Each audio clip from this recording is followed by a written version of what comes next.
আজ হঠাৎ আমার প্রাক্তনের সাথে দেখা। প্রাক্তন বলে ভুল হবে, সে আমার না পাওয়া ভালোবাসা, যে মাঝ রাস্তায় এসে আমার হাতটা ছেড়ে দিয়েছিল। যখন আমার পাশে থাকার কথা ছিল তখন সে আমার থেকে দূরে সরে গিয়েছিল। ওকে দেখার সাথে সাথে আমি চোখ ফিরিয়ে নিয়েছিলাম, কেননা তার দিকে তাকানোটা হয়তো পাপ। তবুও সে নিজ থেকে এসে কথা বলল। সে প্রথমে জিজ্ঞেস করলো, কেমন আছো? আলহামদুলিল্লাহ, খুব ভালো আছি। প্রাক্তন, জিজ্ঞেস করবে না আমি কেমন আছি? আমি বললাম, জিজ্ঞেস করবো ভেবেও করিনি, কারণ ভালো থাকার জন্য আমার হাতটা ছেড়ে দিয়েছিলে। নিশ্চয় আমাকে ছাড়া ভালো আছো? ওর সাথে সাথে আমার দুটো হাত ধরে বলতে লাগলো, আমি তোমাকে ছাড়া ভালো নেই অনু। আমি বিদ্যুতের ন্যায় এক ঝটকায় আমার হাত দুটো ওর থেকে ছাড়িয়ে নিলাম। বললাম, যেদিন আমাকে ছেড়ে চলে গিয়েছিলে সেদিন থেকে আমার হাত ধরা অধিকার হারিয়েছ। ও আমার দিকে করুণ দৃষ্টিতে তাকিয়েছিল কতক্ষণ। আমি সেই দৃষ্টি অপেক্ষা করে বললাম, কি বলতে চাইছিলে বলো। সে একটা ঠোঁট গিলে বলতে শুরু করলো, বিশ্বাস করো আমি ভালো নেই। তোমাকে ছেড়ে যাওয়ার কিছুদিন পরেই বুঝতে পারলাম আমি তোমার সাথে টাইম পাস করতে করতে ভালোবেসে ফেলেছিলাম। তোমার সাথে যোগাযোগ করার অনেক চেষ্টা করেছিলাম, তোমার বিয়েও হয়ে গিয়েছিল। অফ ফোন, কি করবো ভেবে পাচ্ছিলাম না। আমি ঠিক মতো খাওয়া দাওয়া করতে পারছিলাম না, কাজেই মন বসাতে পারছিলাম না। শুধু কল্পনাতে ছিলে তুমি। ভেবেছিলাম তুমি এখানে আসলে তোমার সাথে যোগাযোগ করবো, তোমার সাথে যোগাযোগ করতে পারছিলাম না। আজ পেয়ে গেলাম তোমায়। প্লিজ আবার ভালোবাসবে আমায়, আবার আগের মতো সব ঠিক করে নাও দয়া করে। আমি কথা দিচ্ছি, আমরা অনেক দূর চলে যাব, কেউ খুঁজে পাবে না আমাদের।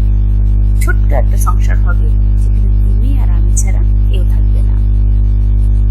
ওর কথা শুনে আজ প্রচন্ড হাসি পাচ্ছে, কিন্তু অনেক কষ্টে হাসি আটকে রাখলাম।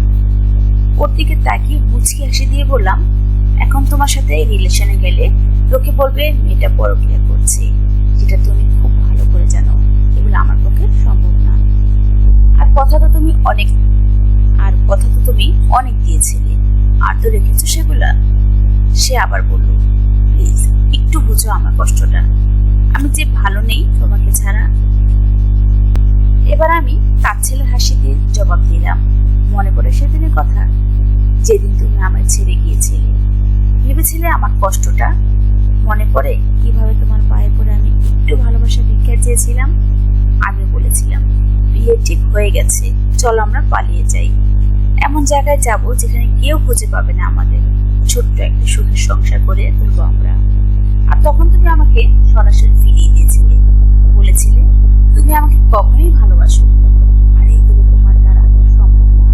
মনে পড়ে কিভাবে তোমার আর আমার ফ্যামিলির কাছে ভিক্ষা চাইছিলাম, তোমাকে ফিরিয়ে দিয়েছিলে তোমরা সবাই আমাকে, ফিরিয়ে দিয়েছিলে তোমরা সবাই আমাকে। প্লিজ ক্ষমা করে দাও আমায়, এমন ভুল আর কখনো হবে না, বিশ্বাস করো। হ্যাঁ, ক্ষমা তো করিয়ে দিয়েছি আমি। আর আমাকে তোমার এতটাই সস্তা মনে হয় যে যখন ইচ্ছে কাছে জেনে নেবে, আবার যখন ইচ্ছে ছুড়ে ফেলে দিবা।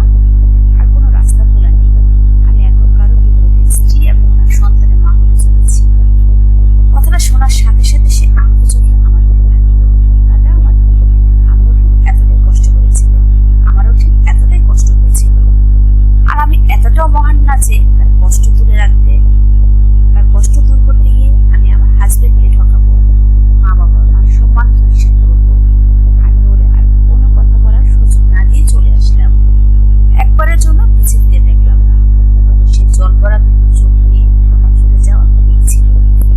আমি মুছে আসলাম আর ভাবতে লাগলাম, সেদিন আমিও ঠিক এভাবেই তোমার চলে যাওয়া দেখছিলাম। একটাবার ফিরেও তাকাবো, আজ থেকে ততটাই কষ্ট পাবে যতটা কষ্ট আমি দিয়েছিলাম।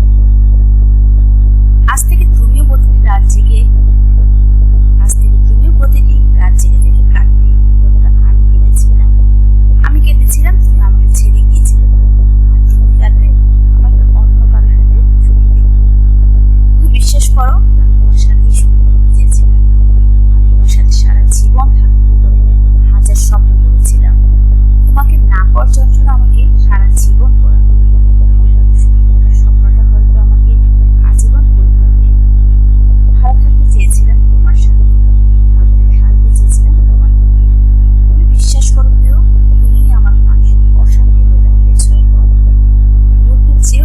পাচ্ছি না তোমার।